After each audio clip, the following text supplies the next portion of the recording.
All right. I'm gonna talk about mental health today because it's Mental Health Awareness Month, and so it's about that time. Also, my Xanax came in today, so that means that I actually have the energy to talk about it. I just want to talk about my mental health journey and like just how important it is and how much I've learned through these years about it. Um, Mostly because I got issues. Mostly because I got issues. And so, for those of you who don't know, I suffer from post traumatic stress disorder, generalized anxiety disorder, major depressive disorder, and agoraphobia or panic disorder. Um, and panic disorder basically means that at any time I could erupt into a panic attack, which happens quite a bit. Also, literally all four of these ailments are related, and I do take medication. I do go to therapy, and I do other things that help me manage that, including taekwondo, martial arts. Like for some people, yoga works. For me, it's martial arts. But I also do yoga, and I also try to meditate. I do essential oils and also natural remedies that go along with it. And there's a lot of things that I do to like that I have to do to manage that shit. Like every time I go out, I have to prepare. I have to make sure I have my Xanax. I have to make sure I've had a pill, because large crowds can make me nervous, which is so annoying when you're a fucking performer and an extrovert. Um, it's the worst. And I also, like I said, other natural remedies that I do. I need to make sure I have my medication with me. Make sure I have a plan in case I do have a panic attack in public or something, especially if my husband isn't with me. Whole bunch of things like, and I'm a disabled veteran, and so I receive disabled pay from the veteran from the VA every single month. I have a rating of 80%, trying to get my 100% right now. Thank God for it because I can't traditionally work. Um, I can't traditionally work in an office because of the nature of what happened to me.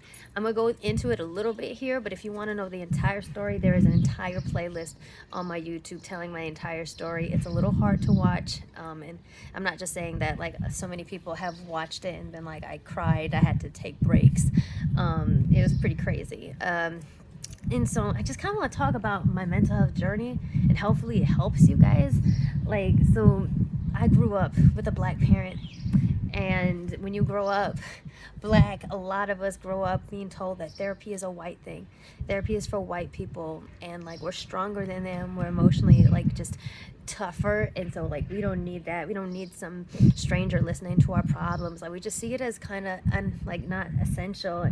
And in a black family, like if you tell that you're going to therapy, people just automatically assume that like you're fucking crazy, or they're like, what the fuck, like, you know, you can get ostracized, which I was. Looking back in my childhood, like seeing some of the things that I went through, I'm just like, oh wow, like that was definitely a panic attack. Like, oh wow, that was definitely a sign of anxiety. Like, I wish my parents had like paid attention to that and maybe taken me to see a doctor. Not that we could afford it, but again, discouraged from even seeking any type of help. I went through some shit in the Air Force. It was a harassment of the sexual nature, of just the stalking nature. It was the in 2016 was the worst year of my life. It was by my boss. It was by a commander, um, and it was a very rough, very rough thing. It went on for about a year and a half, and a lot of battles went into that. Like I said, worst year of my life. And then she left, um, and honestly, I only started going to therapy because of everything that I was going through. After a few months of the harassment and the abuse and stuff, like I just started breaking down. Like I just knew that my mind just wasn't right at all. And so in the midst of the trauma, I started going to therapy because I'm like, I guess, yeah, I do need help. I broke down and said I was going to therapy. I remember telling my dad about it, and he kind of looked down on me for it. Um, for sure. It's hard to heal from trauma while you're still going through it. And so, honestly, my therapist really just kept me alive during that time. But afterwards, I got fully diagnosed with PTSD. Didn't get diagnosed on base, though. They never wanted to diagnose you on base for that shit. So I had to go get referred to a hospital, and they diagnosed me with PTSD and all that other shit. And so I started going to therapy like twice a week, which was already weird. And even though I'd gotten over the stigma a little bit and started going to therapy, like I was still very uneasy with the thought of medication, and I still really want to get to a point where I don't need it, but I accept the fact that maybe that might not be a thing. They gave me medication, and I just didn't take it. They gave me medication, I didn't take it because the stigma still rings true, right? For me, I'm just like, I don't need fucking medication. Like, they're gonna get me hooked on these drugs and all this and that. And I started falling asleep at the wheel going to work and back. No matter how much sleep I got, like I almost crashed my car so many times. Actually, I did run my car off the road once and had to go to the hospital. It was insane. It was completely insane because I was faint. And so I went to the doctor to get that checked out. I was like, what's going on with me? And the doctor was like, it's your anxiety. And I was like, say what now? They're like, it's your anxiety. Your anxiety is so severe that it is causing your body to shut down. It's causing it to shut down, just spontaneously like that. And that was the moment that I realized I need to take medication. I do. Because I was just at a point where like I could not function. And it was worse than not functioning. It's like literally like I could get myself killed this way. And so I started going on medication. And like I said, my father is a black man. And when I told him that I had PTSD, he literally was like, why are you so weak?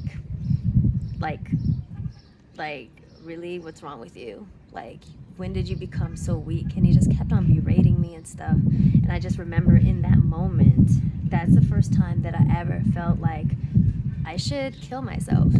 Like, that's the first time I ever felt that way. Because, like, even my dad does not,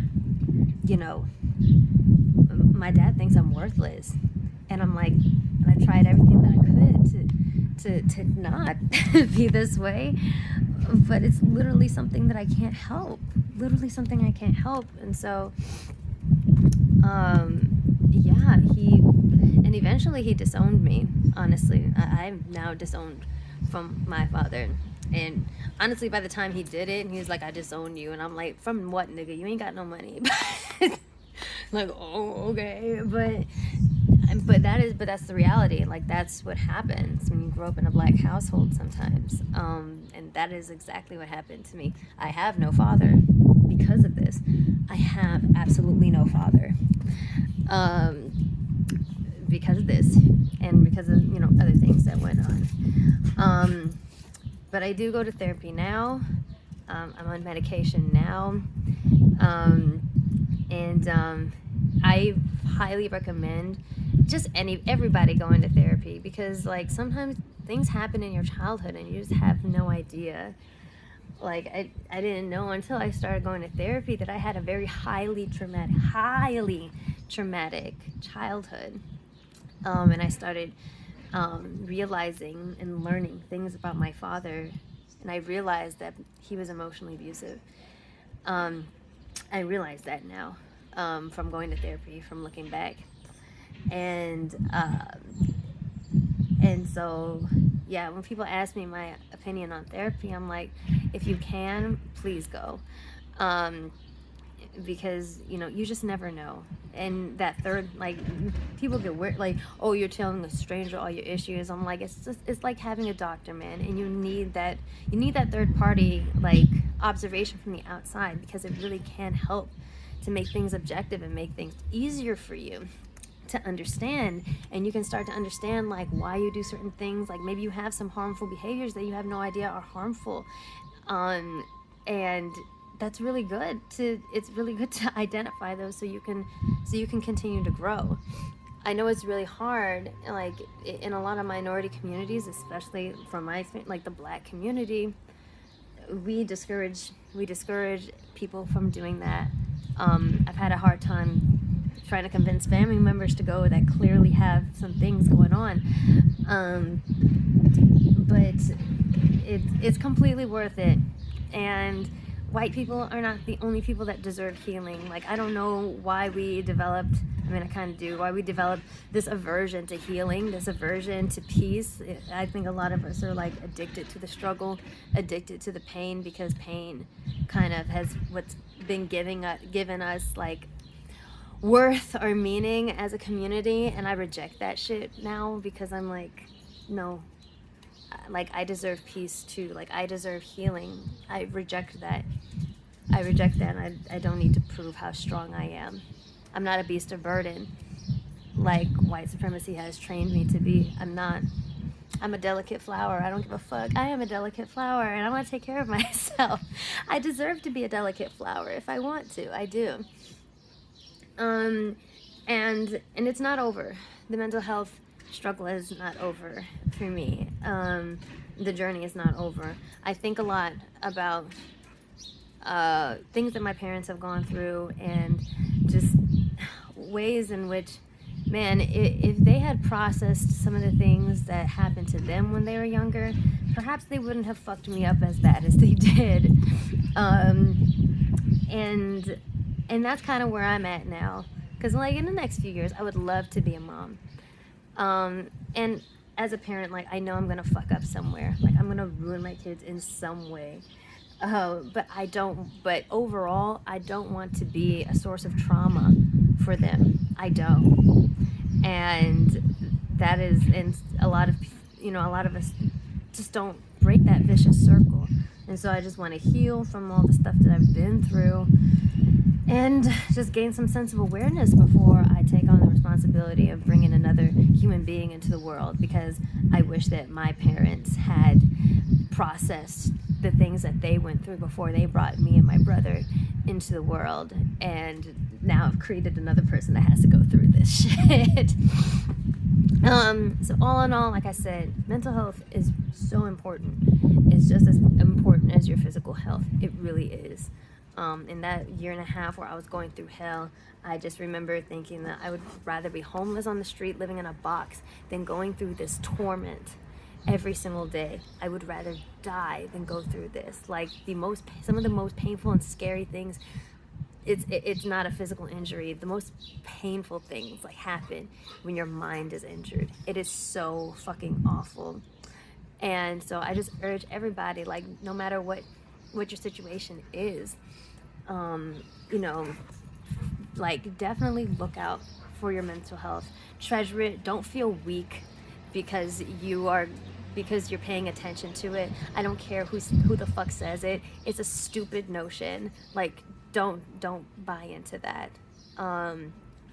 It is so very important for everyone, but I want to say especially for Black women, because I have learned a lot that we are very underdiagnosed for depression and anxiety and stuff, because historically, like, our bodies shove it down in different ways than other ethnic groups, and we take a lot of stress and we carry a lot of it. So especially Black women, I encourage you to seek mental health help if you believe that you need it. But overall, I encourage you to definitely monitor your emotions and monitor your mental health. And if you need medication, do not feel bad. I still feel bad a lot, like, because of how I was raised, and sometimes that voice won't go away. But I find it easier to say to other people, don't feel bad if you need medication. It happens. it happens, and sometimes you really, really do. Sometimes you really, really do need it. And at this point in my life, I really, really need my medication. And like, you just don't want to get to a point where it's too late. Like in my case, where I could have crashed my car or something into a ditch and died an early death because I didn't manage what was going on, like chemically in my brain. And medication can help with that. And so if you're getting to a point where you do need medication, I just want to say, like, don't feel bad and don't feel ashamed of that. A lot of us need it. A lot of us do. And just because we're black, some of us might be black, that doesn't mean anything, man. Like, we are just as susceptible to this shit. Depression, anxiety, trauma does not care who you are, what color you are, how much money you have. It can impact anybody. It really, really can. And so I think it's important to be on the lookout for that and to manage it the best that you can. So that's my mental health journey. I might do some other videos through the month, maybe based on some suggestions from you guys. But I did want to take some time out of my day, out of my content creation, to talk about this because I think it's really, really important. And it's a big part of my life. It's everything. Mental health management is like literally like 70%, 60% of my energy. So anyway, guys, that's it right now. So mental health, it's important. Make sure you manage it. You're worth it.